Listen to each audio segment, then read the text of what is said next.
Guerras de Identidade, capítulo 15, Como você lê?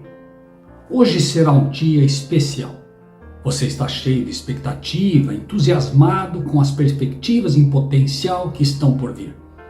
O chefe de uma grande empresa está interessado em um projeto especial em que você trabalhou e está pensando seriamente em fabricá-lo e exportá-lo para o mundo todo. Você decide se encontrar para almoçar em um pequeno restaurante local.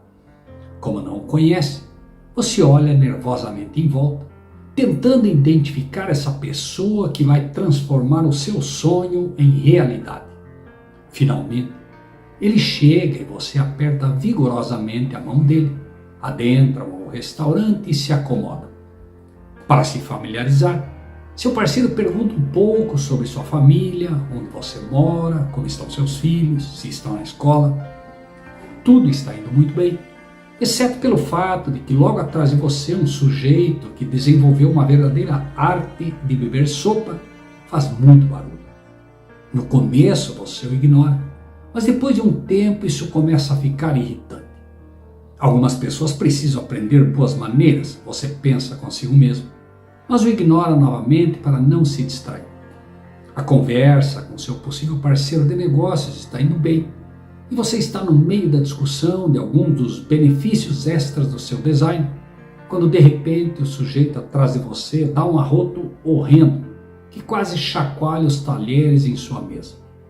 Todos os olhos repentinamente ficam paralisados nesse indivíduo incomum que parece não ter boas maneiras. A sala se enche de sons de risadinhas abafadas, combinadas com horror e nojo. Por fim, o dono do restaurante pede ao homem para que ele saia, dizendo que seus modos não são bem-vindos no local. O que é realmente incrível é que se esse homem estivesse sentado em um restaurante que refletisse a cultura chinesa, ninguém sequer piscaria. De fato, o anfitrião e a anfitriã podem ficar desapontados se você não fizer um gesto como esse. Também na cultura chinesa, se você tentasse apertar a mão de alguém que não conhecia antes ou falasse sobre questões familiares durante o jantar, seria considerado rude.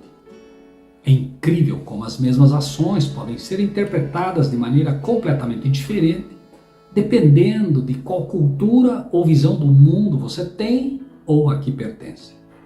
Esse fato não é diferente quando olhamos para as duas culturas do reino de Deus. A cultura do reino de Deus versus o reino de Satanás. A fé cristã tem um fundamento que é Jesus Cristo. E, no entanto, ao examinarmos a infinidade de grupos que levam o nome de Jesus, ficamos perplexos ao descobrir quantas contradições podem existir sobre o mesmo fundamento. A jornada para o reino de Deus envolve uma transferência de cultura e uma transferência de visão do mundo. Em nosso último capítulo, descrevemos a dificuldade que frequentemente enfrentamos ao aprender a pensar nos caminhos que nos levam ao céu. As maiores dificuldades da caminhada cristã giram em torno de como abordamos a palavra de Deus, a Bíblia. Nós saímos do mundo onde fomos educados em conquistas e posições, mas ao nos mudarmos para o reino de Deus, é absolutamente vital que renunciemos às nossas opiniões e deixemos que o Espírito de Deus nos ensine a ler a palavra de Deus. Infelizmente, esse nem sempre é o caso, e as muitas contradições, heresias e alegações encontradas na fé e na história cristãs vêm diretamente da leitura da Bíblia com uma estrutura do céu, e não na estrutura do céu, que se concentra em relacionamentos legítimos e íntimos. Jesus levanta esse ponto em uma discussão com o doutor da lei no capítulo 10 de Lucas. O doutor da lei pergunta a Jesus: o que devo fazer para herdar a vida eterna? Jesus responde: o que está escrito na lei? Para chegar à questão mais profunda, ele pergunta: como você o lê? Jesus não pergunta o que você tem lido, ele pergunta como você lê, ou como você entende o que você lê. Esta é a pergunta-chave para quem deseja fazer a jornada da Duracell terrestre para os relacionamentos celestes. Como você lê? A pergunta sobre a vida eterna que este homem fez a Jesus é uma das questões mais críticas da caminhada cristã. A posição que você ocupa e as pessoas com quem se mistura são um forte indicador de seu valor neste mundo. Por outro lado, no reino dos céus, toda pessoa é um filho ou filha de Deus e é digna de respeito e dignidade. Ao seguirmos a discussão, notamos que o doutor da lei deseja interpretar as escrituras conforme a primeira pergunta e não conforme a segunda. Ele dá a Jesus a resposta certa, dizendo: ame o Senhor teu Deus de todo o teu coração, toda a tua alma, toda a sua força, toda a sua mente, e ame ao seu próximo como a si mesmo. Jesus, com efeito, diz: exatamente, faça isso e viverás. Mas o doutor da lei, que compreende todas as implicações envolvidas nesta afirmação, procura distorcer o significado perguntando: quem é o meu próximo? O significado das escrituras é simples, mas o coração humano, sob a influência dos atos Duracell, torna difícil aceitar algumas coisas, porque não está disposto a livrar-se do antigo e abraçar o completamente novo. Aqui está a razão pela qual há tantos cristãos sem vida que acreditam no reino de Cristo, mas vivem de acordo com o reino de Satanás. E o resultado é confusão, frustração e maldade. A fé cristã está confusa sobre a questão da salvação porque a Bíblia ensina claramente que um cristão capacitado pela graça viverá em harmonia com os 10 mandamentos. No entanto, muitos de nós abordamos os 10 mandamentos no contexto da Duracell. Procuramos guardar os mandamentos para obter a salvação, em vez de ver os 10 mandamentos como uma descrição do relacionamento prometido que ocorrerá entre Deus e seus filhos. Promessas e não ordenanças simples. Por outro lado, e mais comumente, temos uma multidão inteira que vê a impossibilidade de cumprir os requisitos da lei, mas em vez de entrar em um relacionamento de fé, declaram a observância dos mandamentos de Deus impossíveis e, portanto, nunca desfrutam da liberdade e da vitória que é Cristo.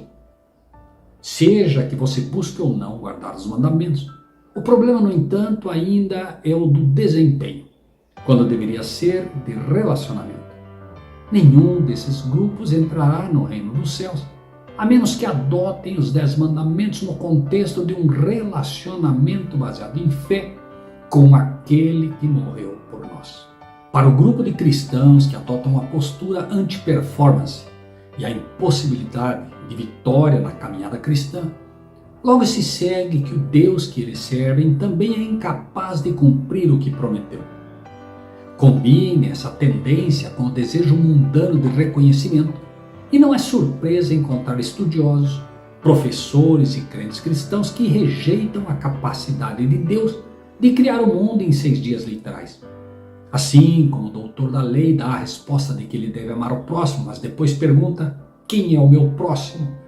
Muitos estudiosos hoje dizem: sim, acreditamos em uma criação de 6 dias, mas que tipo de dias são eles? A maldade sempre procura encontrar uma maneira de distorcer as escrituras para se adequar a si mesmo. Crer em Cristo e ainda viver de acordo com o mundo. Os demônios também creem, diz a palavra, em Cristo, mas vivem de acordo com este mundo. Uma vez que uma pessoa perdeu a crença em um Deus que pode criar um novo coração e aprendeu a fazer perguntas astutas sobre as claras declarações das Escrituras, é muito fácil abraçar e aceitar a homossexualidade, por exemplo, como uma norma cristã, juntamente com a rejeição dos papéis do homem e da mulher na Bíblia, no lar e na igreja, que a mesma claramente estabelece diante de todos nós. Este conceito é estranho ao reino dos céus. O valor atribuído deve ser sempre por relacionamento e nunca por posição. Poderíamos listar ensino após ensino na Bíblia, que foi distorcido e adaptado aos princípios de poder, posição e desempenho.